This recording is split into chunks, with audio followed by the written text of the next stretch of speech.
So, Joe and Terry, thank you very much for sharing your wisdom with us. Let's start at the very beginning. Where and when were you born? We were both born in San Francisco. I was born May 12th, 1948, at St. Francis Hospital. And I was born in San Francisco, probably about 5 miles away from her hospital. It was called Stanford Lane at that time. Then it became Pacific Medical and some other one, but I think Pacific Medical may be what it's called right now. And what month and year was that?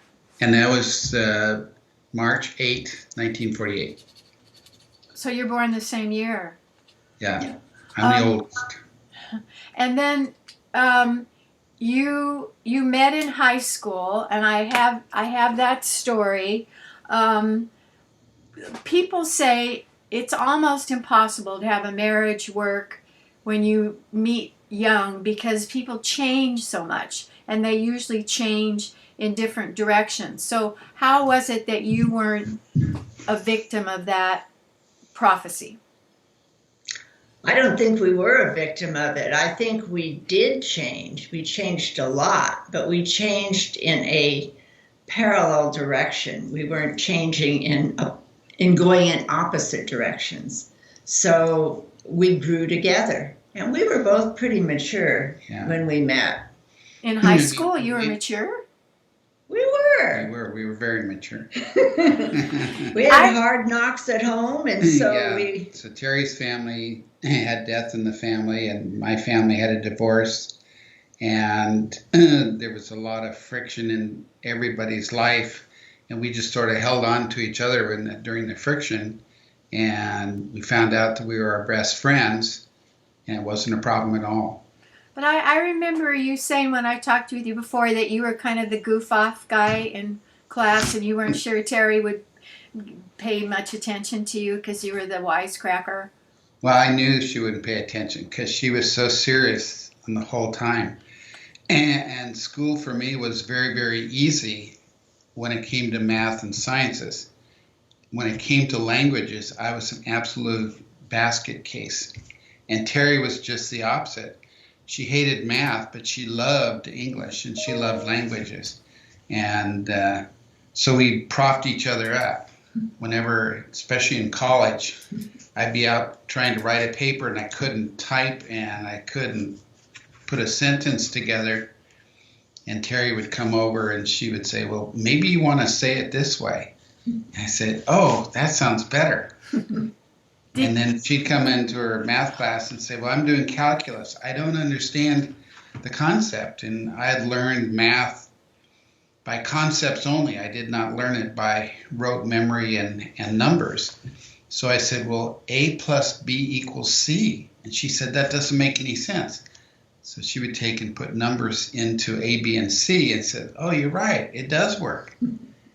And it just got to the point where I helped her out with the math, and she pulled me through English, and we both graduated. From Berkeley. Yeah, and that was kind of a cute story, too, because we wanted to get married, but her father said not until she gets her degree. And I said, okay. But she couldn't get her degree because she had to take one more math class, and I think it was calculus. And we had to go before her counselor and say, look, we can't get married because she can't get through the calculus. You know, you got to do something for us. And he was very helpful. He said, okay, we'll waive that requirement. Because I'd taken statistics and done very well in statistics, so he said, okay, we'll let that count. Whew, okay. Perfect. Then, did you go to med school right away, Joe, or what was the... No, then I tried to get into medical school, but I didn't get in the first year. And so I was right at the period of time when they were pulling people out to go to Vietnam. And I said, what can I do to stay out of Vietnam to be a foot soldier? And he said, well, the only thing you can do is go on to another education. So I went in and got my master's degree in zoology at Berkeley. And I had to talk to two professors. One would be my majors professor, and one was a teacher for embryology. And she knew the other professor very well. So she gave me the introduction into Dr. Aiken's laboratory. And then I did work for him, and I did my master's degree. And I had a 2-year program that I had to compress it into one. Wow. So I did all of my schoolwork my senior year and my first year of graduate school, and I did my TA work during my 1 year and was able to compress it. And I think I made a 110-page thesis on the effects of DDT on the pelicans on the Farallon Islands. And I think I finished it about 12 hours before it was due. And did Terry proof it for you and help with the writing? I not only proofed it, I retyped it and retyped it because that was before. Right. This was the typewriter time and not the computer, so you couldn't paste and put it in different places and cut it out. So every time there was a sentence change on page 3, you had to retype all the subsequent pages. Yeah. And my professor was absolutely brilliant and exacting. And so if he didn't like a word, Terry had to change the word. But the word would be in the middle of a sentence, and she would have to type all the way to the next chapter before we'd stop. And so we went over and over. We did reams and reams of paper doing this. Right. When I finished my dissertation, I had reams and reams of drafts, and I had a party with a bonfire. And we threw all the paper into the bonfire. It felt so good to get rid of all that stuff. I had 4 people on my committee, and my chairman was, his name was Richard Aiken, and he was brilliant. And he was working on a project, and I was working with him with his project and doing my project at the same time. But whenever he would look at it, I would hand him my 100-and-something page thesis. And when I got it back, it looked like somebody had taken a knife and cut it up, and it was just absolutely red on every page. And that was the start. Then I would take it back and revision after revision after revision. And here's poor Terry trying to type each one of these revisions. And then finally, we got to the committee, and the other 3 looked at it and said, Dick Aiken looked at this? And I said, yeah. He says, we don't need to look at it. It got past him. It got past all of us. Good. So it made it very quick. Did it get published with all that work? Yeah, it was published, and then they put it into a graduate file. So it's at the Bancroft Library. But it was during the time when DDT was a big, big thing. Mm. And so it had some support. And we were trying to figure out why the pelicans were decreasing on the Farallon Islands. And it had to do with the DDT in the water coming out of the bay. Well, that was worth all the work then. And then, Terry, you'd finished your degree, so what were you doing while Joe was getting his master's? I had a job as a token female for a pharmaceutical company.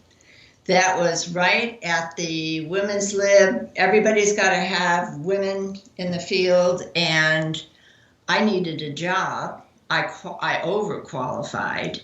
And they wanted to hire me, and so I got all the perks that the guys got, which included a car to drive and an expense account and all this. And I discovered that I really hate sales, and so I would not go in and say, well, this is why you need to use this. I would go in with the facts. And the other guys, all of them were guys, would go in and say, so what do you think about those giants? And that was just not my approach. I was not able to do that, but I was Very hardworking and So successful because of my persistence. She was only 2 in the field of pharmacology in this industry. And so she was the second person to get involved in it. And there was a cute story. We went over to see to a party that this company was putting on. And this lady came over to me, and her husband and Terry would be working together in San Francisco. And she come up to me and said, "Well, Terry, how do you like your new job?" And I said, "I work at the university. I'm not a sales rep." "You're talking about Terry? That's my wife." And her face just was in complete surprise and shock. Yeah. And he had never told her that he was working with a lady. Especially a pretty one, pretty young one. And then where did you go to med school? So after my master's degree, then we went to Boston University. And I was in a group called ROTC for the Air Force. And so they said, well, you cannot change from a master's degree in zoology and go into medical school. You have to get your PhD first. Oh. That's just the rule of the Air Force. So I got off the phone and I was so depressed because I had just received my acceptance to Boston University. So I thought, I'm going to call this guy back. And I said, "Who's your supervisor?" "Well, it's Colonel so-and-so. And he said, "Okay, you can talk to Colonel." So I said, "Look, we're in the middle of a war. I want to be a doctor. I'm going to be a doctor in Vietnam for the Vietnamese War. Why can't I go to medical school?" And so I'm ready with a whole bunch of information to keep arguing with him. And he said, "Okay, you're in." And I thought, it's that easy? All you have to do is talk to the supervisor. And the reason is because he doesn't have to follow the books. The sergeant has to follow the rules. And if he doesn't, he can't. But then the colonel can then take and oversee that and make his own decisions. So I got into medical school in Boston, and Terry had never been outside the state of California, so we had to move all the way to Boston, and that was a story in itself. So. And then the Air Force paid for your med school? No, I paid for the medical school and had a lot of loans and stuff, but for the 2 years that I was in ROTC, they gave me $50 a month. But then I owed them 4 years of my life. And they were wonderful years. I enjoyed the military and I enjoyed the people in the military. But when you are a physician, the higher you go up in rank, the less you become clinical, and now you become an administrator. And I wanted to do surgery. I didn't want to be sitting back and pushing paper. And so we got out after 8 years, I think it was 8 years active duty. And why did you decide on surgery, and your specialty is intestines? Right. So essentially that started off with I wanted to go into neurology, okay, and to studying people's brains. And so when I was in Boston, I actually had a grant through the Multiple Sclerosis Society to study immunology, to study some of the things that they're talking about today. So I did that for the first 2 years, and then I went into, because I was going to do pediatric neurology, I had to take other pediatric courses, so I took a pediatric surgery course. And the guy, his name is Judah Folkman, and he was a Nobel Prize candidate, but he unfortunately died. But the thing was is that he said, "Joe, why are you going into neurology?" And I said, "I just love the idea of thinking a problem and then identifying it in some part of the brain and then dealing with it." He said, "How many people do you cure in neurology?" And I said, "I don't know." And he said, 2%. He said, "How many do you cure in surgery?" And I said, "I don't know that either." And he said, 95%. said, why do you want to go into a field that you can't do anything to help people? Wow. And from there, I said, you're absolutely right.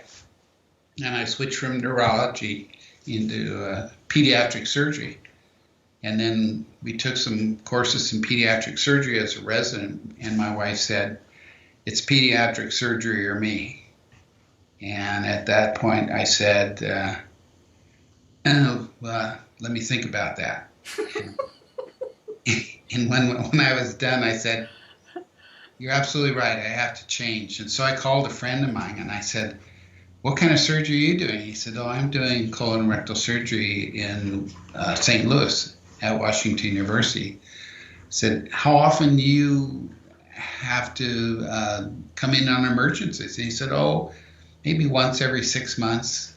I said, I want to do your work. And so I switched over to surgery, and then from there to colon rectal surgery after I got out of general surgery.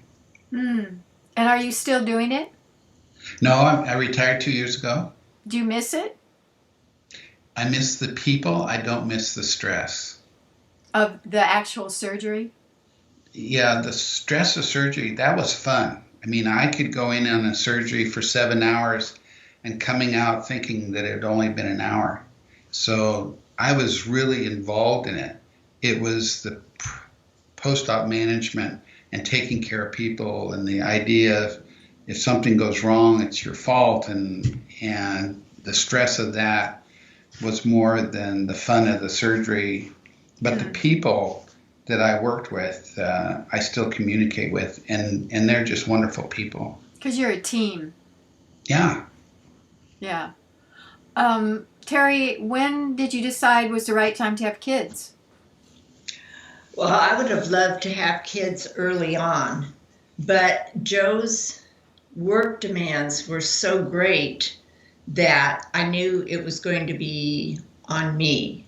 And so when he was in his senior year, we decided, well, it's going to be so much easier when he gets out of medical school. We'll just have kids his final year of medical school. So our first son was born January of that year, and I thought it was going to be smooth sailing. He kept saying, it's going to get better. It's going to get better. It's going to get easier, which neither of us realized was not accurate.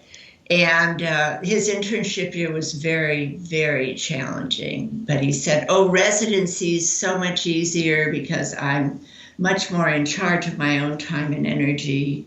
So we had another child during residency. Actually, Charlotte was born right at the end of your residency. She was 5 years later. And he said, well, when I'm in private practice, piece of cake. I get to call the shots. I can be home whenever I want. That was also not true because you end up needing to be there for your patients. And there were many holidays, many Thanksgivings, many Christmases, many birthdays that were bumped.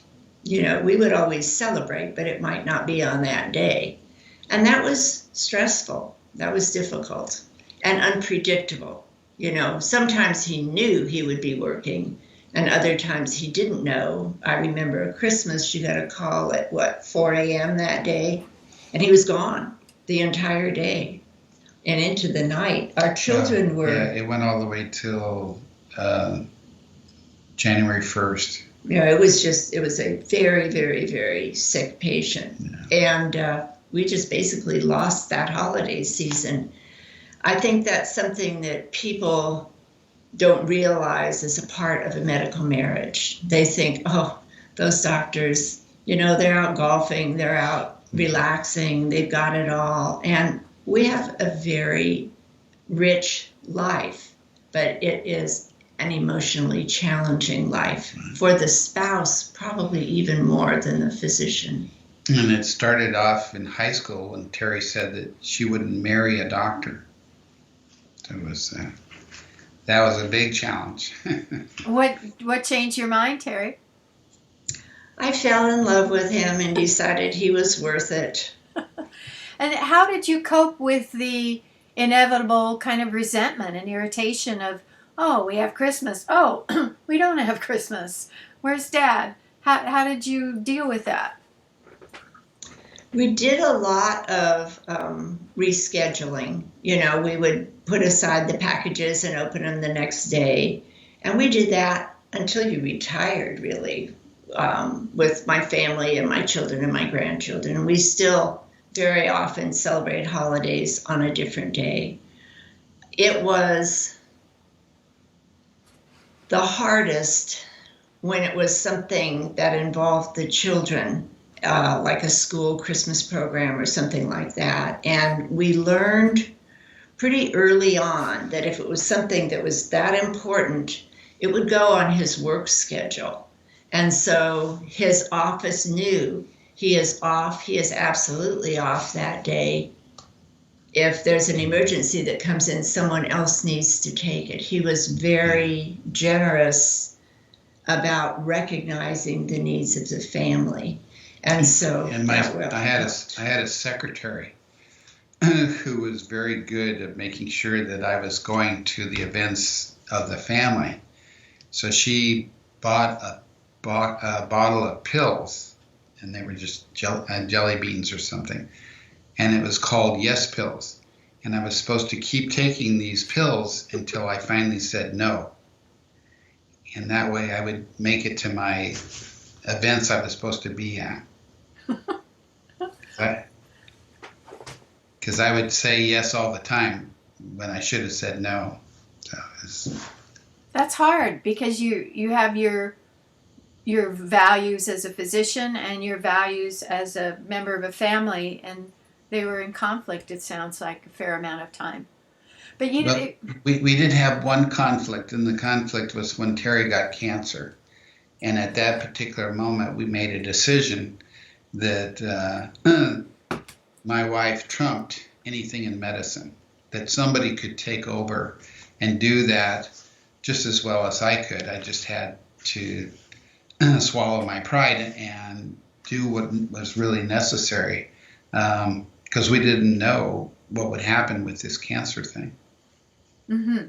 But you did beautifully, and it's in remission. And well, you had it twice, right, Terry? Yes, I did. Yes, and I just went in yesterday for my checkup. I go once a year. I'm clear, I'm clean, and I'm thrilled, grateful, extremely grateful. You said that year when you were the top priority was a wonderful year for you. The year where you were in recovery. We would get up in the morning and go for a leisurely walk. He still worked. He worked at least 8 to 5. But for us, that was a vacation. That was a 40-hour week instead of an 88-hour week. And so it was lovely to have dinners together. It was great to even have lunches together from time to time. And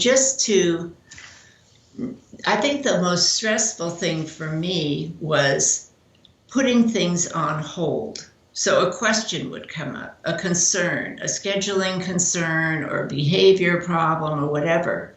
And it might come up on Monday morning, and I might not have a chance to talk to Joe until Tuesday night. That was very stressful for me because I can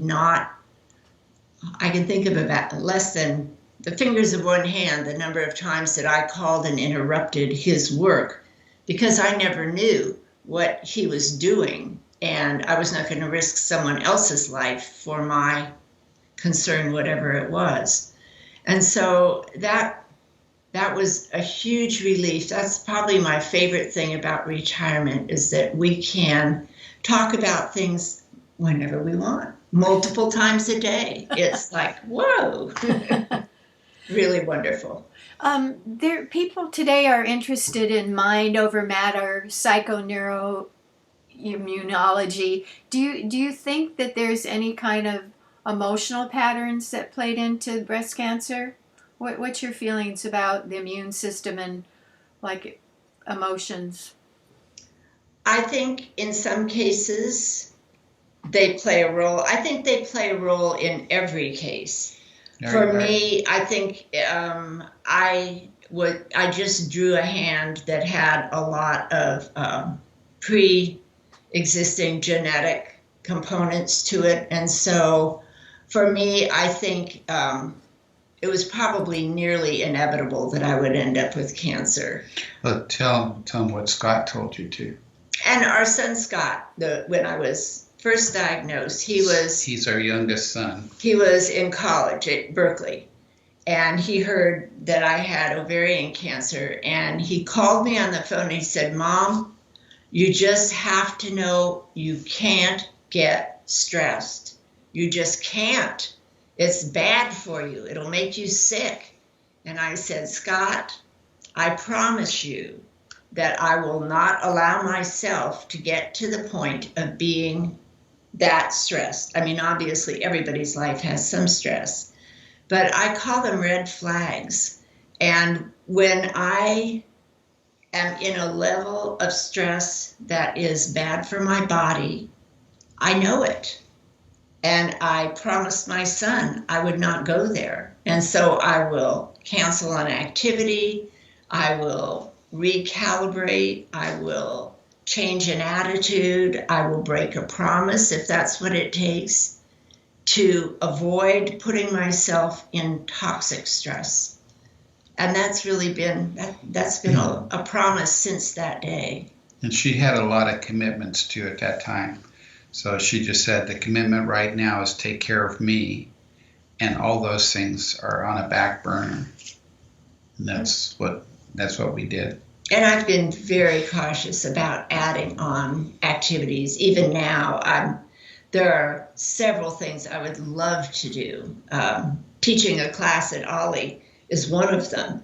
And I said, I could do it, but it would be this many months of the stress of preparation and juggling everything else that's going on. And there are too many other family issues going on for me to commit to something that regular. So someday I hope to do it again. But I'm very aware of taking care of the stress. What would you teach? For a lot of people, if they're not in a high-risk population, the stress has an even bigger effect. Does that make sense?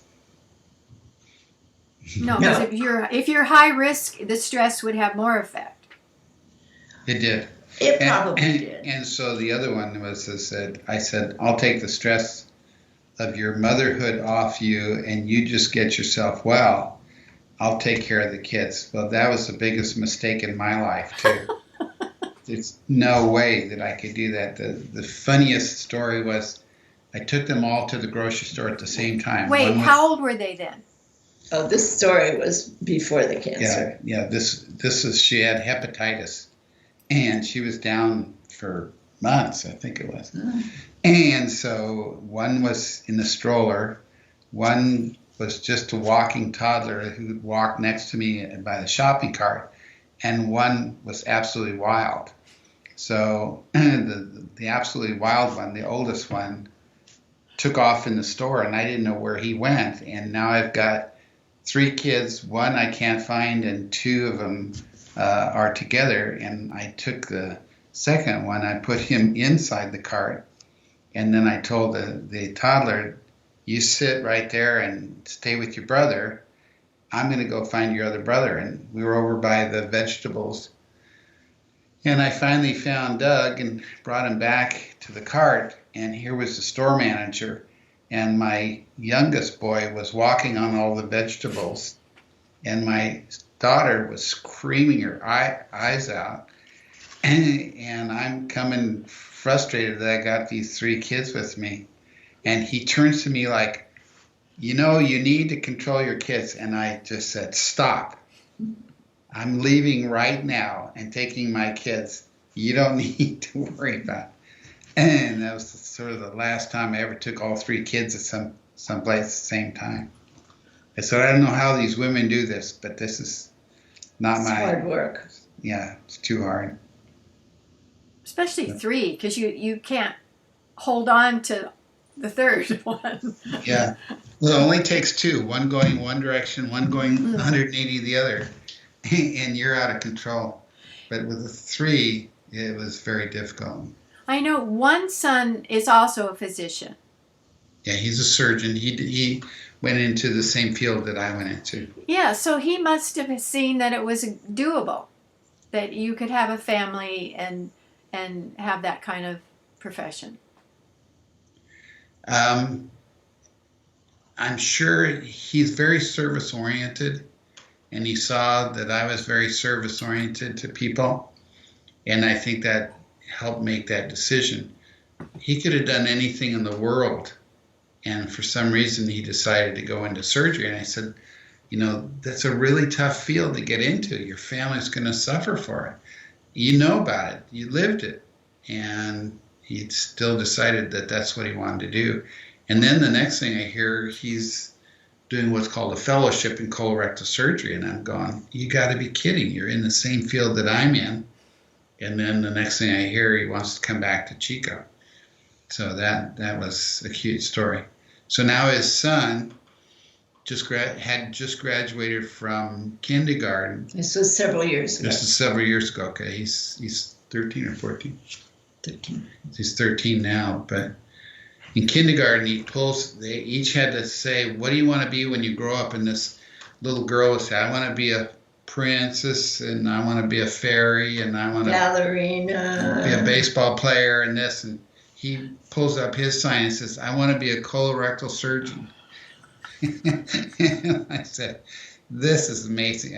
So we took a picture of it, because at that point I was president of a medical society for colorectal surgery on the West Coast, and it was my day of giving the gavel to the next guy, and I said, this is my life, and it shows me and then my son and then my grandson all saying colorectal surgery. So what did the other two branch off into? One is a teacher, and then a principal at school, and then the other one is a psychologist. Marriage and family therapist. Marriage and family. Our daughter. Yeah. Mm. She's the sanest of the three. How so?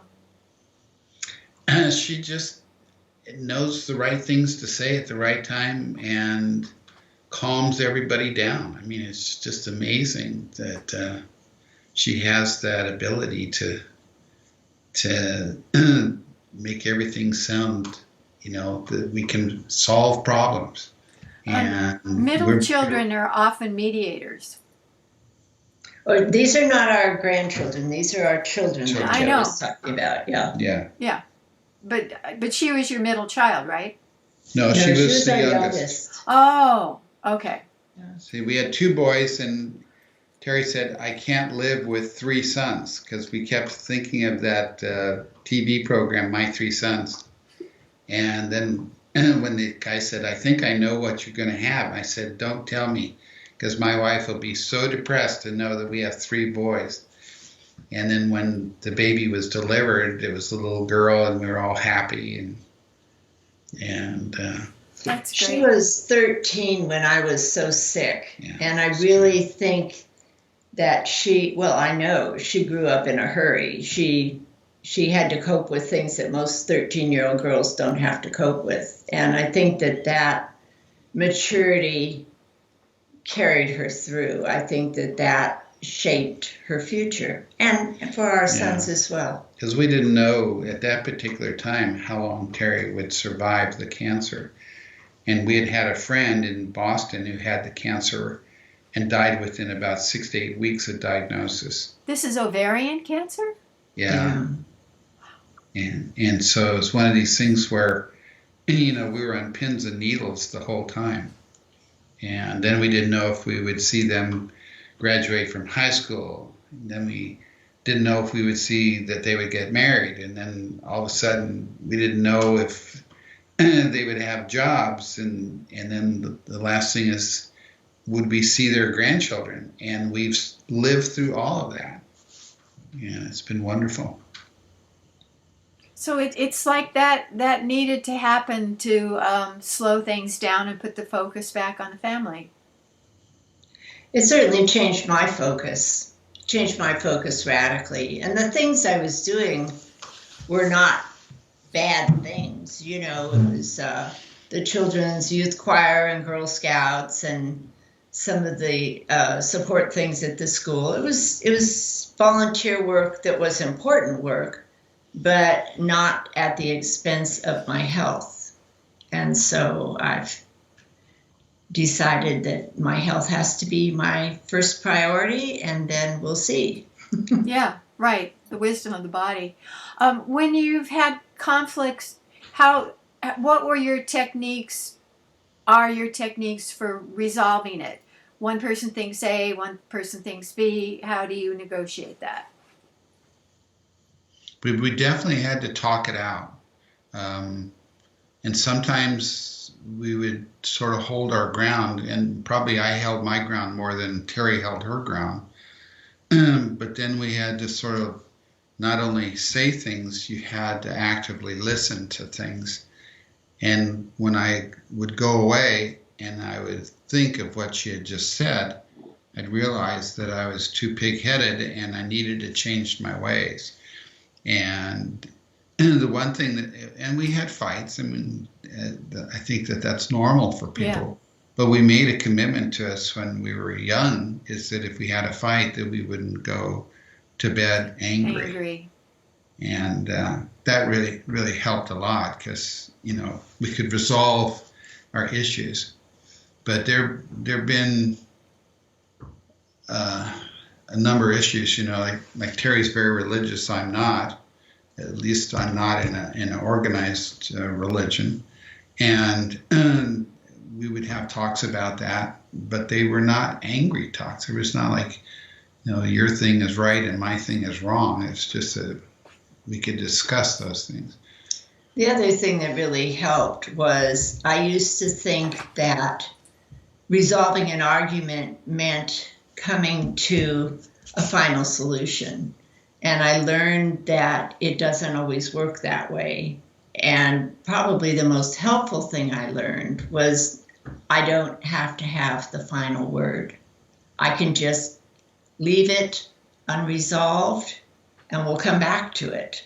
Mm. And that was very helpful, because I think anyone, given a little time, can see things from the other person's point of view. It's not always immediately clear, but when you have a chance to kind of digest what was said and then come back and say, well, I can see it from your side too. That was really helpful. John Gottman, who has done probably the longest research on marriage, says that 85% of a couple's problems are unresolvable because they're different, like maybe your religious views or something. And so the issue is not to agree on everything, but the issue is how to resolve disagreements so that you can live with them. Right. Yeah. Right. Yeah. No, he's a wonderful man. We've studied a little of him, but he also says I can sit down with a couple and tell you whether they're going to get a divorce in the next 4 or 5 years. And we said that's not an option with us. We just have to sit down and work out all the different options. And now we're at, this is our 51st year of being married. Wow. And we actually met 6 years before that. So we've been together for 57, 58 years.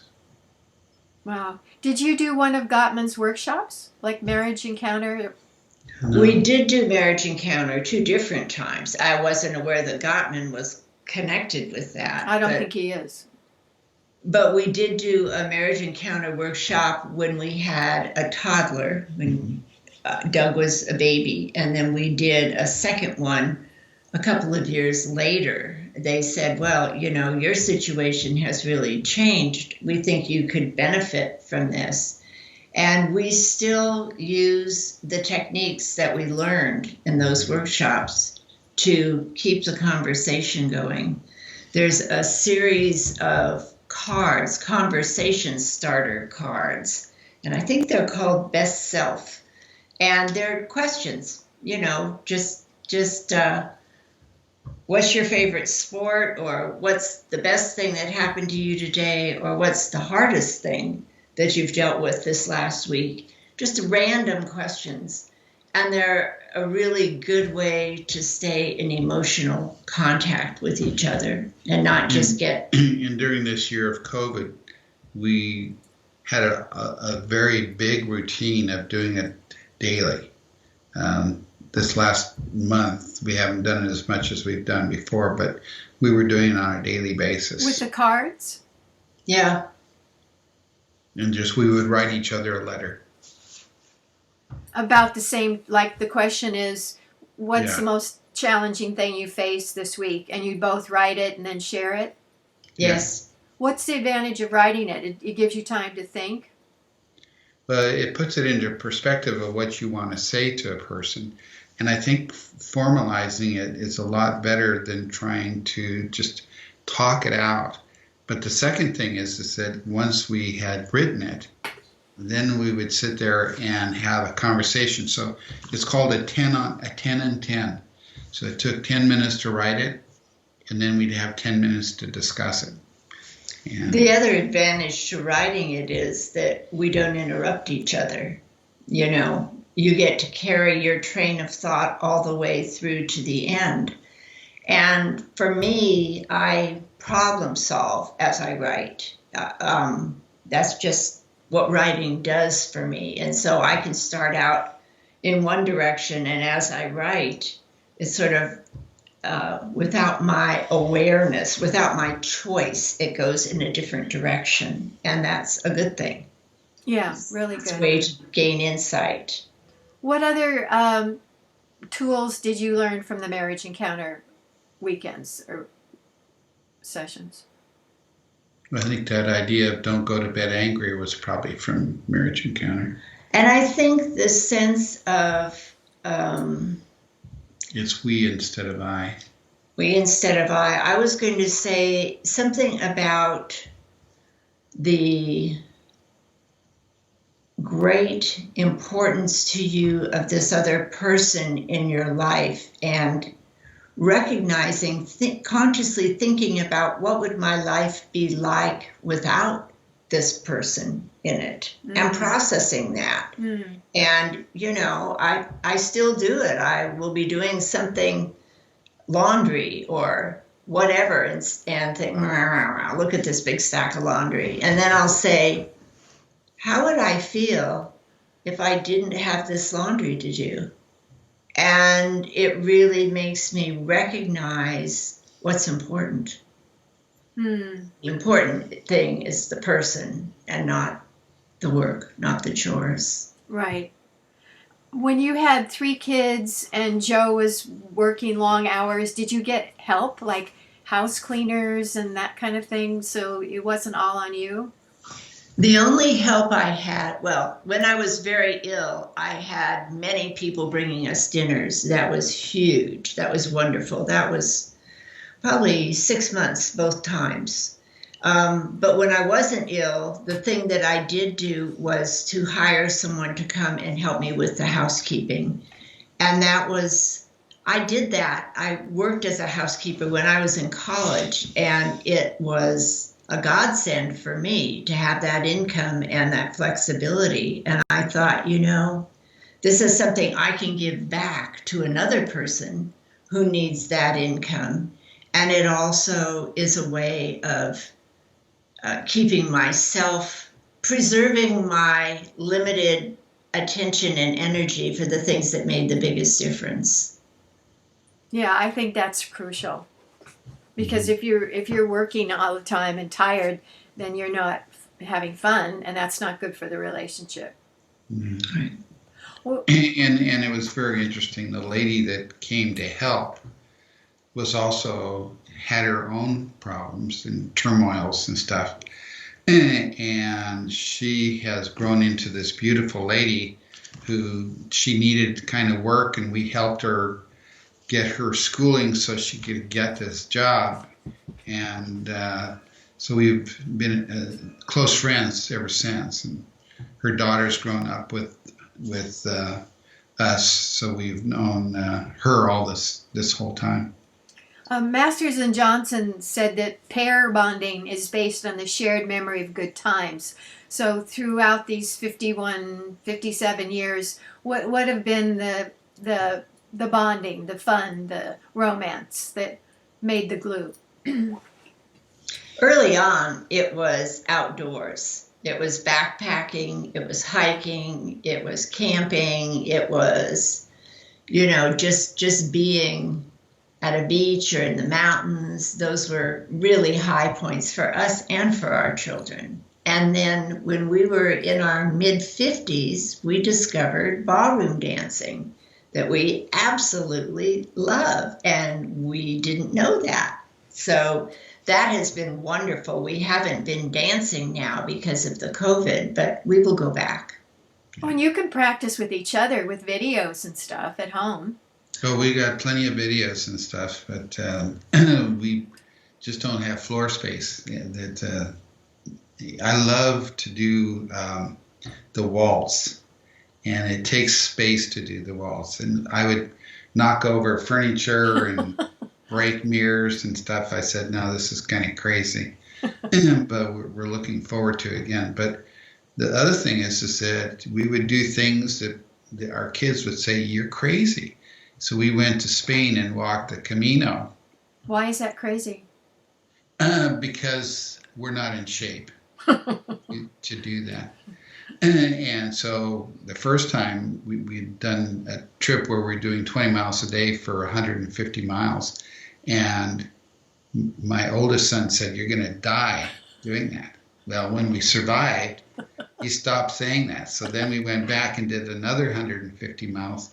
And then another time we went back and did 300 miles. So we've done 600 miles of this Camino in Spain. That's great.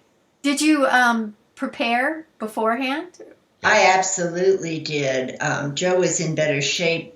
He was stronger physically than I was. And I knew that if I wanted to do this, I was going to have to really rigorously train. And I trained for almost a year, gradually increasing distance.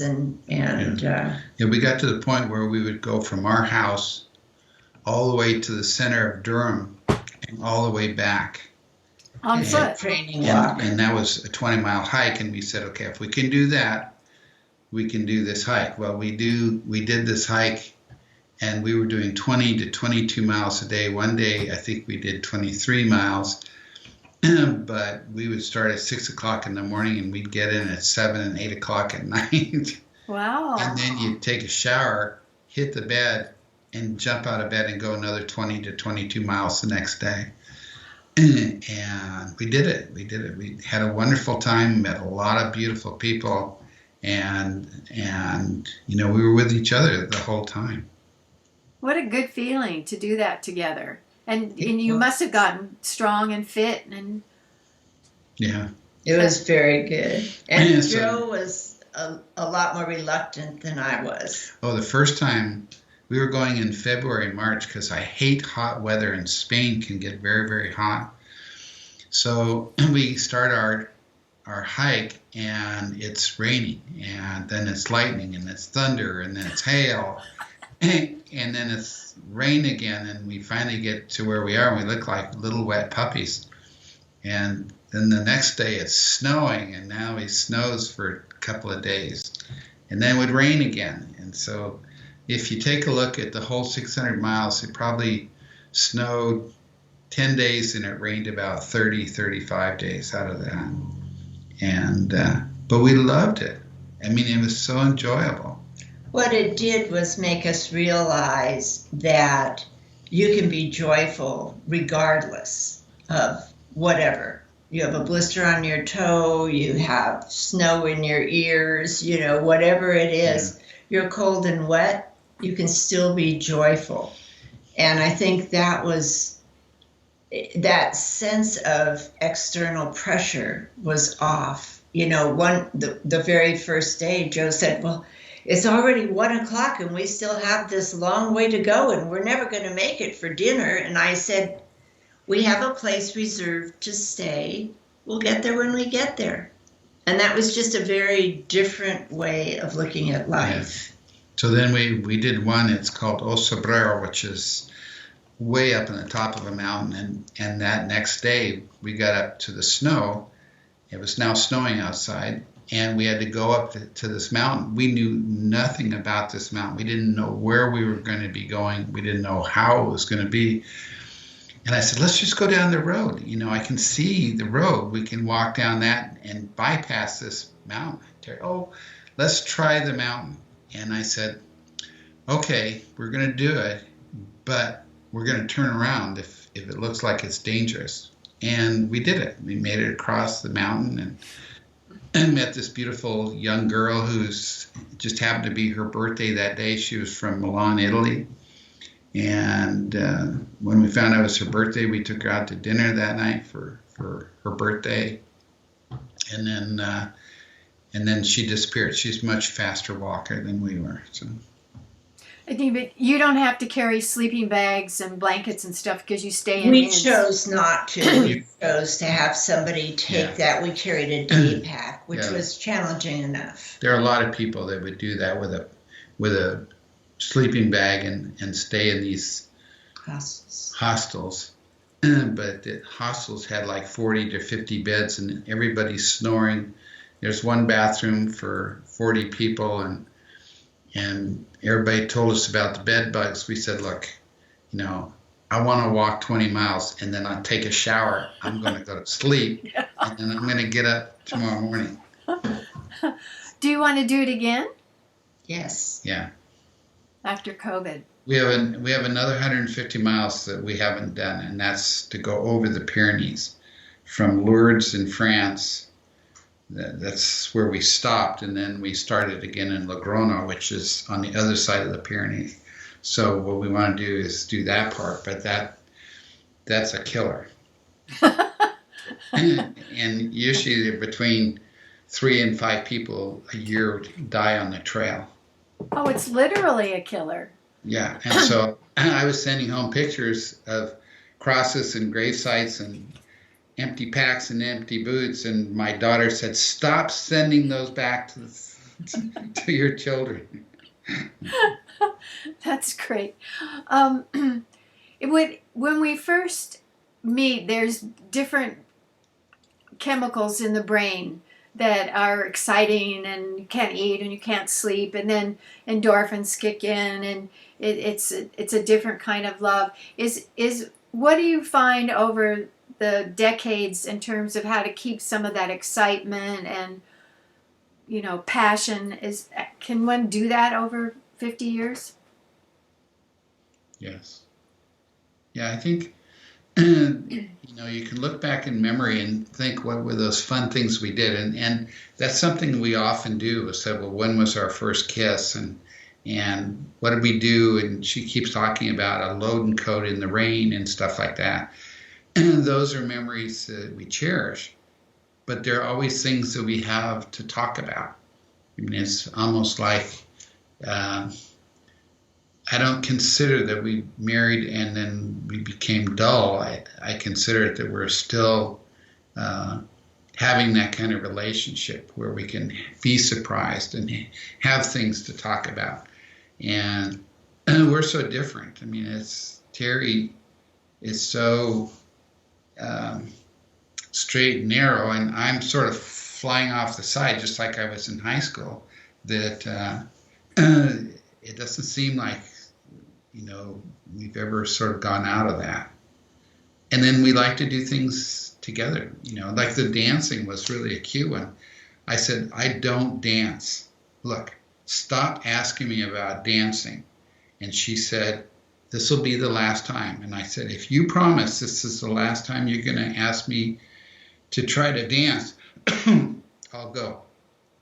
So I went and fell in love with it. And waltz is your favorite? Yeah. Yes. What about yours? The other thing that I think we do that keeps us fresh is to leave home.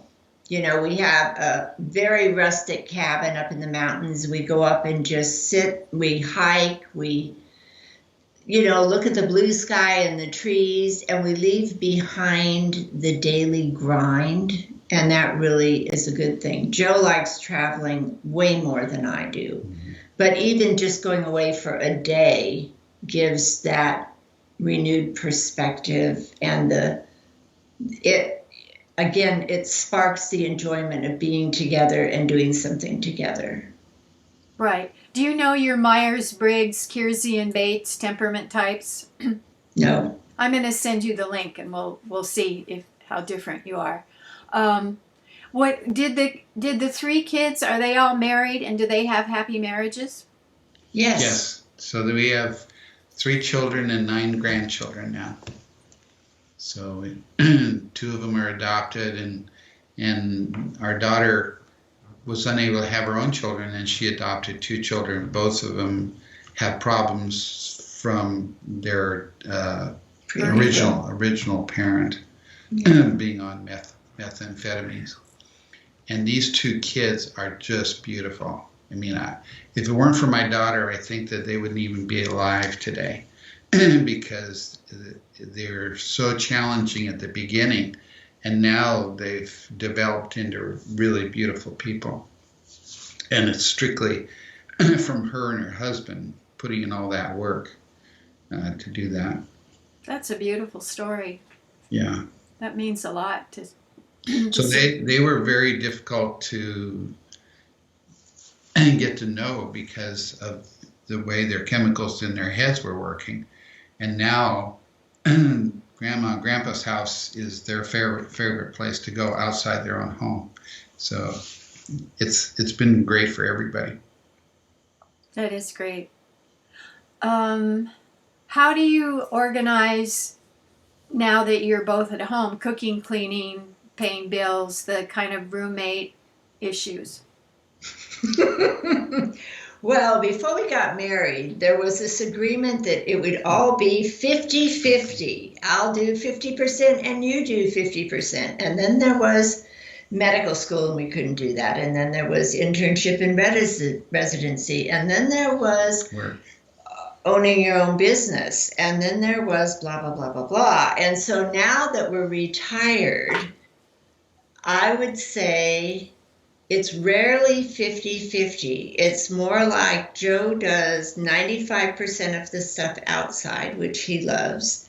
And I do probably 95% of the house upkeep. And we share the cooking. Joe really likes to cook. And we share the cleanup, maybe not 50-50, but it's closer than it ever has been. It's more work when there's 2 people around all day, every day. Just because, there's more meals, there's more dishes, there's more dirt on the floor. But Joe's been great. He does 90% of the floor mopping. So.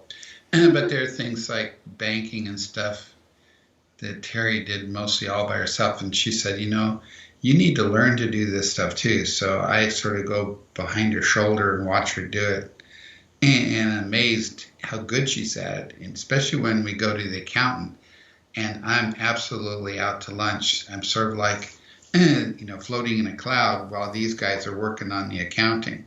But I'm starting to pick up terminology and things. And then she's shown me all the places where I find things. And for like tax prep? Right. I said, we can do this all on the computer, and she does it all on paper.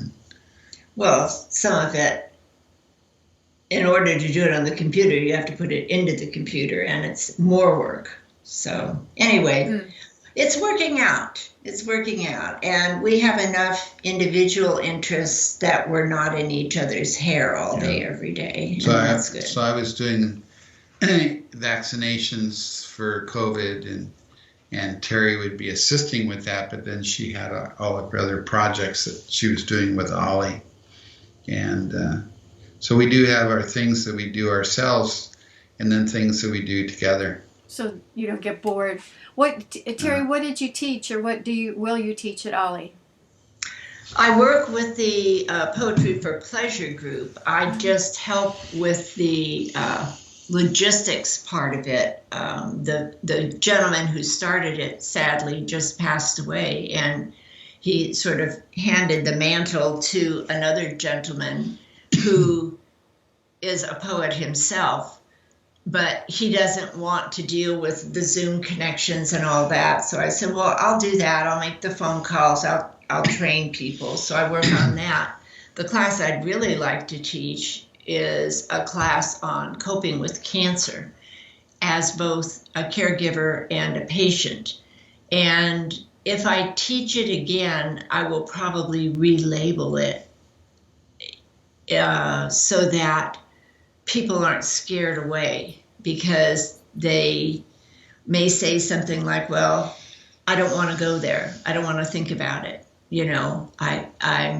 I had it, I'm over it, I'm done with it, I don't want to talk about it. And there are so many life lessons and practical things like, where's the safety deposit box key? And do you have a living will? And how do you talk to your children? And what do you do with that crazy lady down the street who tells you need to eat shark cartilage?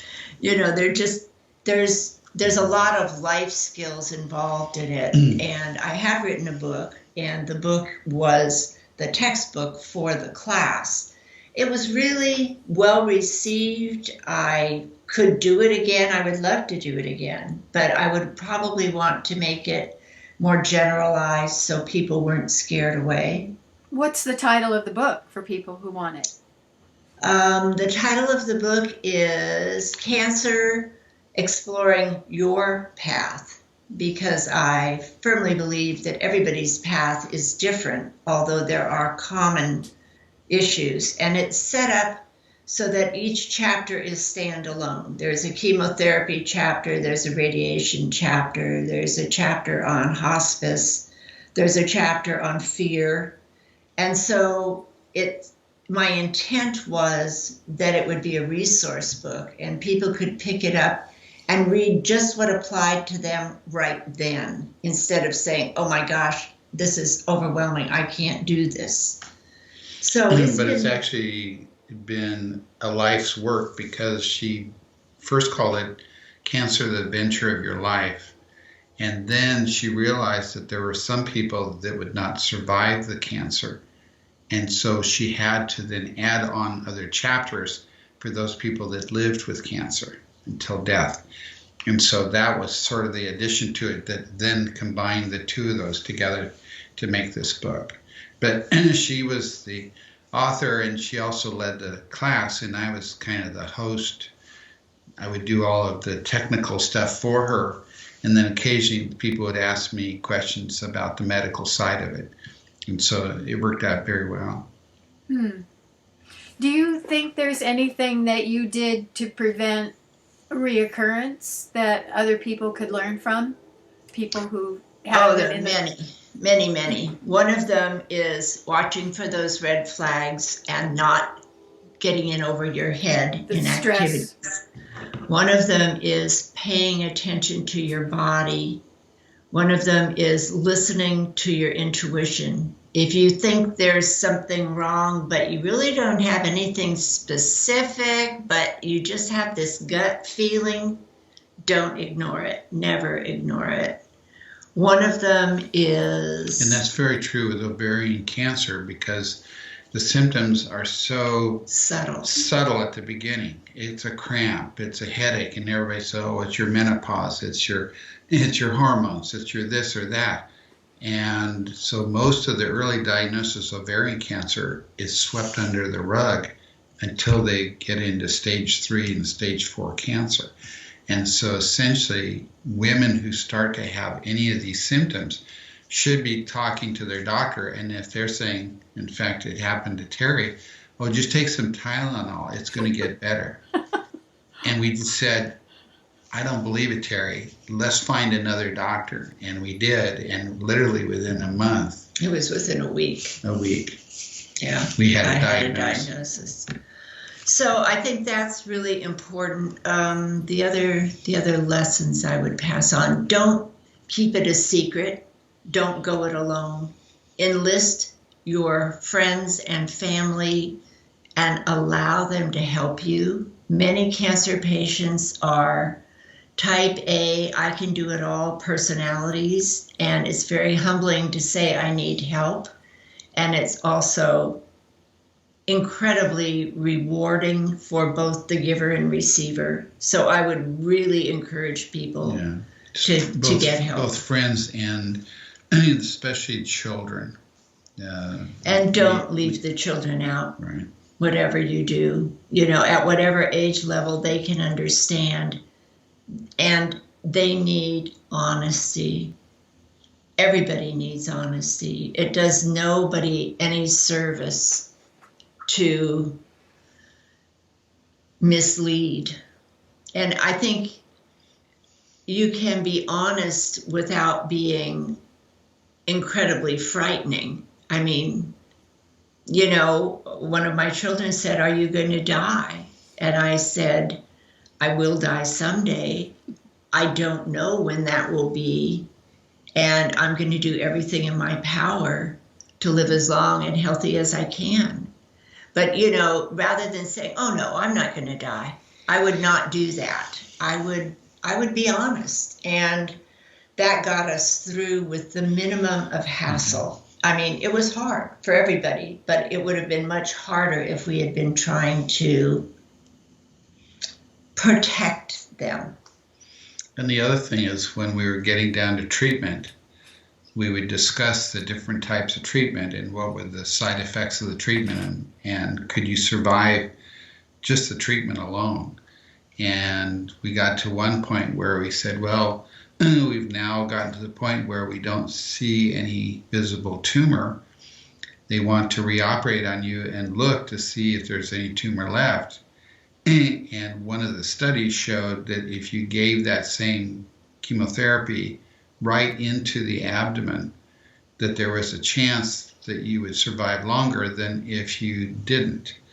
And so that was kind of a treatment plan that was still experimental, but sounded like it had a lot of options. And we truly think that's probably why she survived this, because her disease was so widespread at the beginning, and then it's been gone for so long. And so all of her doctors said, she's a miracle lady. And it's been true. It has been true. How much of that had to do with your religious faith? A huge amount. A huge amount. And I do encourage people to include that as important to their healing as chemotherapy and radiation. I think that it's a critical component. I had so many people praying for me, and I could feel it. I could physically experience the difference. I felt like I was wrapped in a cocoon of caring. And part of what changed with my cancer diagnosis and the treatment is that I now tell people I will pray for them, and I pray for them consistently. It's like I can never repay all the people who were so kind and caring and loving to me. And one of the things that I did when I had the surgery and realized that I had the ovarian cancer, I took my date book, which was chock full every day, and I put it under my clothes in the bottom drawer of my dresser, and I said, that's gone. I'm out of everything. I canceled it all. And the very first thing that came back was my Bible study group, which is a small group that meets 2 hours a week. And I would go to that as soon as I was capable. And now I am the facilitator for that group. I've done it every week for 27 years. And it's been an anchor for me and for a whole lot of other people. It's just that one-on-one, face-to-face or Zoom communication is a critical life support. You can't do this by yourself. You can't do this life thing by yourself. You need that kind of support. Have you read the book by Eben Alexander, who was a brain surgeon at Harvard Medical, who was in coma for over a week, and he said his brain was pus, and he writes about his experiences spiritual experiences. And one of the things he said is he could feel in his coma people praying for him, just like you could feel engulfed in this kind of protective shit. He could feel it even when he was essentially brain dead. So Right. thought is very Remarkable. powerful. Yeah. We were going through our 25th wedding anniversary, and so we decided to renew our vows. And you could feel the people in the church, and you could feel the aura. It was remarkable. It was really amazing. And I have done a lot of counseling with cancer patients through the years. And that's something that I tell them. You will have these challenges, but you will be amazed how much you are loved. You don't realize how much you are loved. And this opens your eyes. And it enriches, again, the giver and receiver both. It's reciprocal. Mm-hmm. When I took my PhD qualifying exams, my mother and friends were praying for me, and I felt that same kind of like a cloud of support. So Yes. I could literally feel it, and Yeah, it's it's like just because you thought, intentional thought, has power. We know Yes. that from quantum physics. If you observe something, it changes. It's not woo woo. There's scientific explanation for it. Absolutely. Is there anything else that you would like to add if you're thinking of a young couple who's starting out and they don't want to be one of the 40% or so who divorce? I would say it's really important to not lose yourself. So, especially if you're married to someone like a doctor, it's very tempting for people to regard you as Mrs. Dr. Joe Matthews. And I decided before we got married that I was not willing to do that. I am Terry Matthews first, and I have my own personality and beliefs and strengths and weaknesses, and it's great to be a part of a couple, but I think that you need to be true to yourself first. And if you're true to yourself, that gives you the power to open yourself to someone else, to sharing life with them.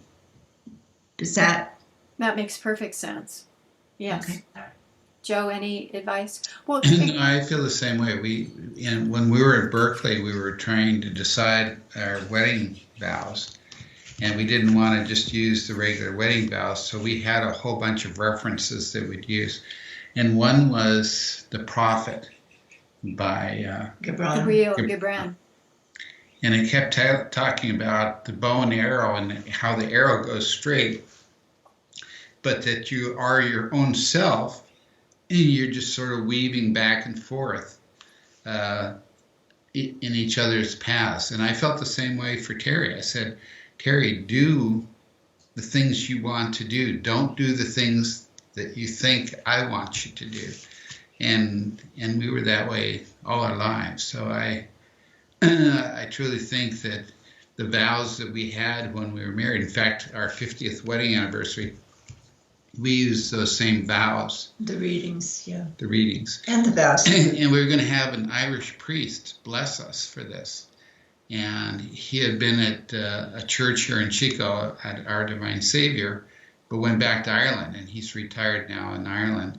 And I said, we're coming to Ireland, and we're going to do our wedding vows in Ireland in a place in Killarney. There's an abbey, an old ruined abbey. And I said, I want to do our vows there.